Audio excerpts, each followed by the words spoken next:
Well, good morning. My name is Lisa Woicik, and I'm the Minister of Outreach and Missions here, and I'm glad to see you here on this bright and sunny day. If you are visiting us or are new, we are in the midst of a series on Moses. We are taking a long journey looking at Moses' life, and we are in the midst of it with a little break that Mike mentioned. Like last week, we took a little break. And in case you've missed some of the sermons, or if this is your first time here, I encourage you to go back online, and we have all of our past sermons there, and you're welcome to listen to them anytime. Just get caught up. It's just a wealth of information, and I just find this series so inspiring. Well, we left off 2 weeks ago with going over the story of the 10 plagues in Egypt, and the Pharaoh finally letting the Israelites go, and God beginning their journey and leading them to the land that he had promised them long ago. He leads them by a pillar of cloud during the day and a pillar of fire at night. And we pick up the story today when they are camped by the Red Sea, a story that many of us are familiar with, but hopefully we can read it with fresh eyes today. So I encourage you, if you have your Bibles either on your phone or in your pews or just with you, to turn to Exodus 14, and we'll be beginning with verse 5 today. When the king of Egypt was told that the people have fled, Pharaoh and his officials changed their minds about them and said, "What have we done? We have let the Israelites go and have lost their services." So he had his chariot made ready and took his army with him. He took 600 of the best chariots, along with all the other chariots of Egypt, with officers over all of them. The Lord hardened the heart of Pharaoh, king of Egypt, so he pursued the Israelites who were marching out boldly. The Egyptians, all Pharaoh's horses and chariots, horsemen and troops, pursued the Israelites and overtook them as they camped by the sea near Piathoth, opposite Baal-Zephon. As Pharaoh approached, the Israelites looked up, and there saw the Egyptians marching after them. They were terrified and cried out to the Lord. They said to Moses, "Was it because there were no graves in Egypt that you brought us to the desert to die?" Don't you love that? "What have you done to us by bringing us out of Egypt? Didn't we say to you in Egypt, 'Leave us alone, let us serve the Egyptians'? It would have been better for us to serve the Egyptians and die in the desert." Well, I'm going to pause there for a moment and just recap what we have read. So, of course, Pharaoh changes his mind. He realizes that he's lost the most valuable free labor that he's ever had, and he decides to pursue them. And how do the Israelites respond when they see Pharaoh's army coming toward them with the Red Sea behind them? As anyone would, panic and fear. And of course, the situation looked very dire, and they react like anyone would, thinking that they were surely going to die. Now, I want to just touch on briefly one thing. If you remember a couple weeks ago, Pastor Aaron had mentioned about the Lord hardening Pharaoh's heart. And if you remember, how many remember that he discussed about the context and how it's important to understand the context?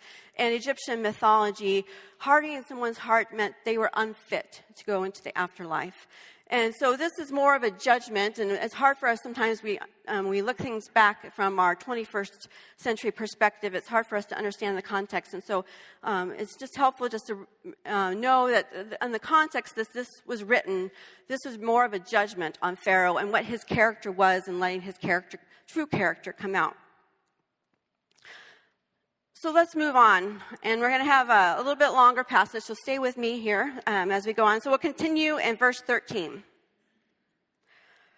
So Moses answered the people, "Do not be afraid. Stand firm, and you will see the deliverance of the Lord.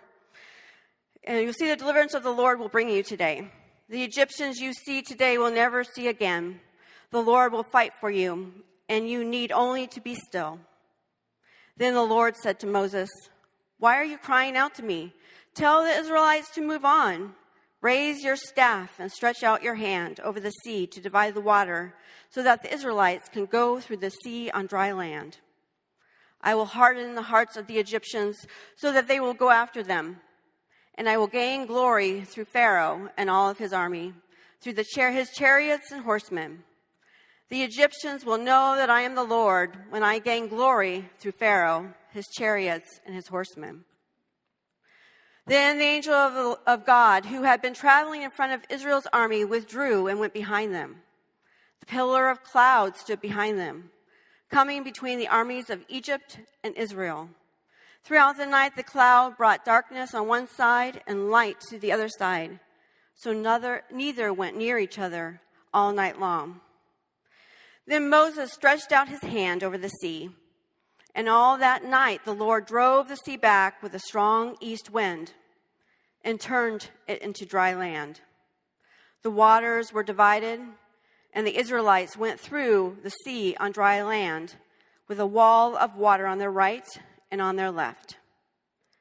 The Egyptians pursued them, and all Pharaoh's horses and chariots and horsemen followed them into the sea. During the last watch of the night, the Lord looked down from the pillar of fire and cloud at the Egyptian army and threw it into confusion. He jammed the wheels of their chariots so that they had difficult driving. And the Egyptians said, "Let us get away from the Israelites. The Lord is fighting for them against Egypt." Then the Lord said to Moses, "Stretch out your hand over the sea so that the waters may flow back over the Egyptians and their chariots and their horsemen." Moses stretched out his hand over the sea, and at daybreak the sea went back to its place. The Egyptians were fleeing toward it, and the Lord swept them up into the sea. The water flowed back and covered the chariots and the horsemen, the entire army of Pharaoh that had followed the Israelites into the sea. Not one of them survived. But the Israelites went through the sea on dry ground with the wall of water on their right and on their left. That day, the Lord saved Israel from the hands of the Egyptians. And Israel saw the Egyptians lying dead on the shore. And when Israelites saw the mighty hand of the Lord display against the Egyptians, the people feared the Lord and put their trust in him and in Moses, his servant. This is the word of the Lord. Thanks be to God. So let's just recap this briefly. Pharaoh and his army pursue the Israelites. The Israelites panic naturally. Moses reassures them that God will deliver them to safety. God instructs Moses to stretch out his hand over the sea. The sea is divided by a strong wind. The Israelites go through on dry land. The Egyptians follow. God again instructs Moses to stretch out his hand over the sea. The waters flow back, killing the Egyptians. And after witnessing this, the Israelites fear and put their trust in God. And the fear that is described here can be used in two senses. So the fear of the Lord in the context of this is different than the fear of Pharaoh. And the Hebrew word that's used here, Yahweh, can be, in this context, when it means fear of the Lord, is a context meaning of being reverent, of revering the Lord and being in awe. And that's very different than being in fear of someone else, which is what we naturally think of as fear, which is being terrified and afraid of something. I also just don't want to gloss over the fact that as many of us in this 21st century context have difficulty, like myself, that understanding why God would have let all of the Egyptians die. And it can make us feel uncomfortable, and it's something we don't understand. And again, this is something that we just have to understand. This is a different context than our own, and be careful not to interpret it through the lens of our own context, but look at it in the context of when it was written and the time of when the Israelites were leaving Egypt. And we have to also just trust that God has a much broader perspective from us, and he is able to work out all things for the greater good, and he will do that no matter what the consequences. All right, so one of the things I find interesting about this story is the way that God uses the natural elements available to do the non-ordinary. He uses the cloud, the wind, the sea, All this to create a path for the Israelites to escape. And isn't this kind of how God works in our own lives?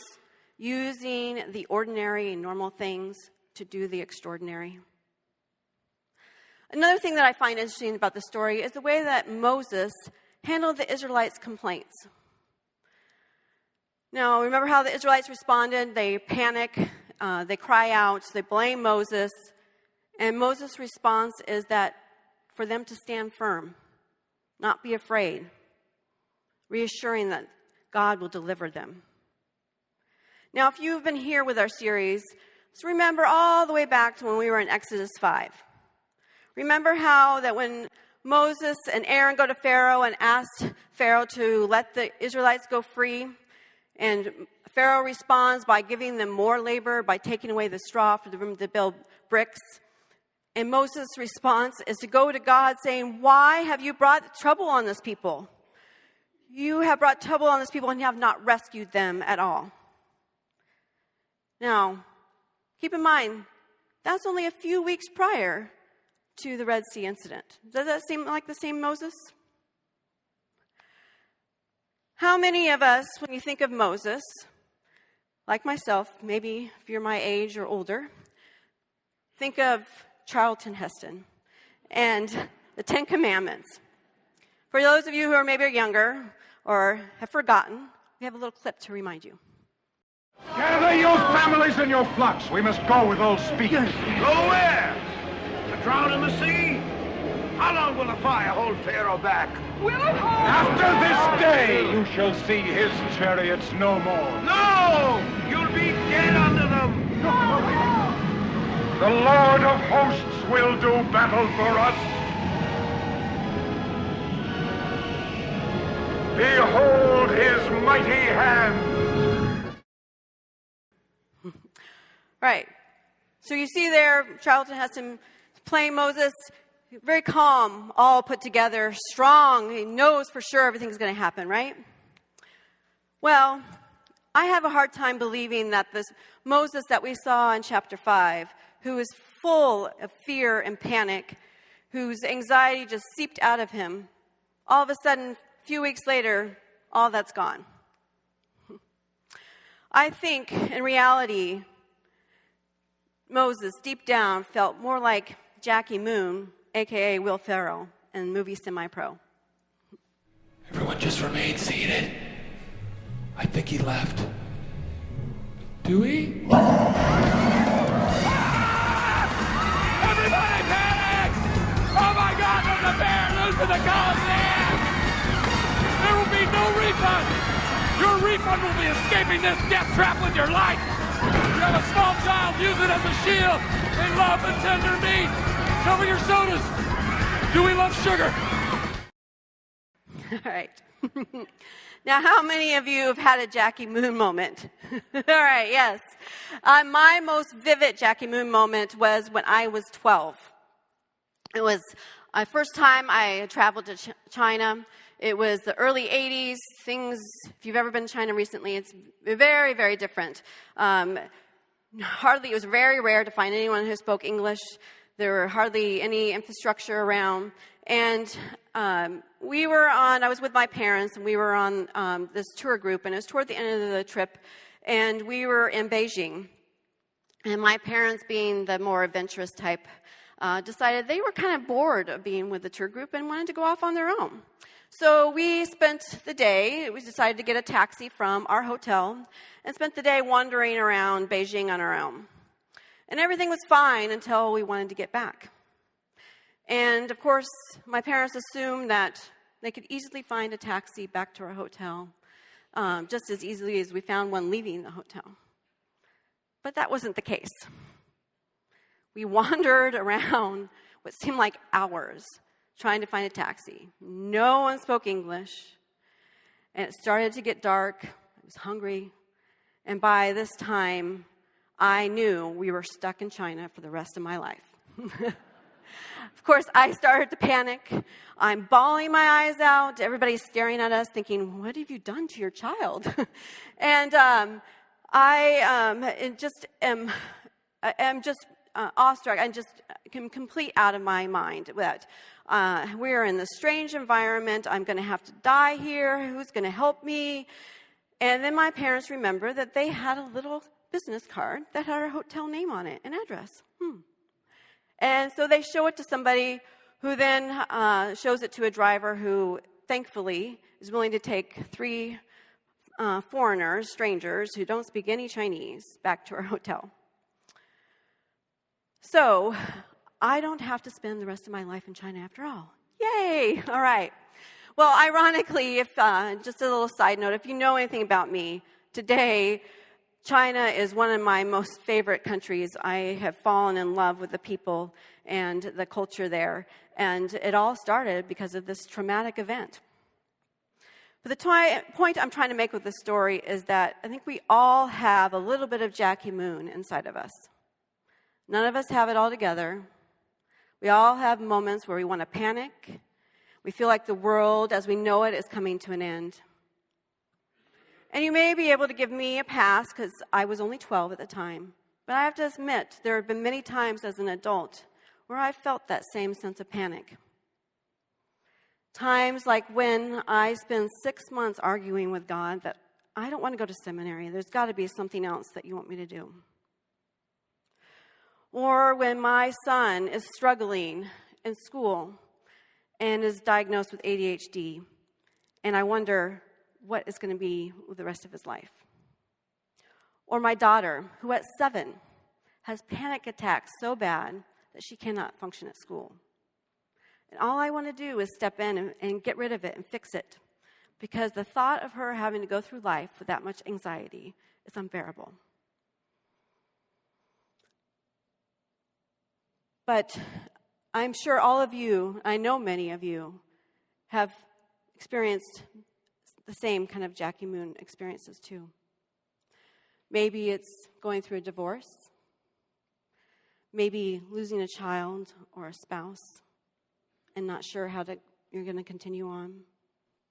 Maybe it's even just going into a new phase of your life and everything seems different and foreign and new. So fear and panic are normal human responses. We would not be human if we did not feel them. They enhance our senses. They keep us protected, more alert of our things around us.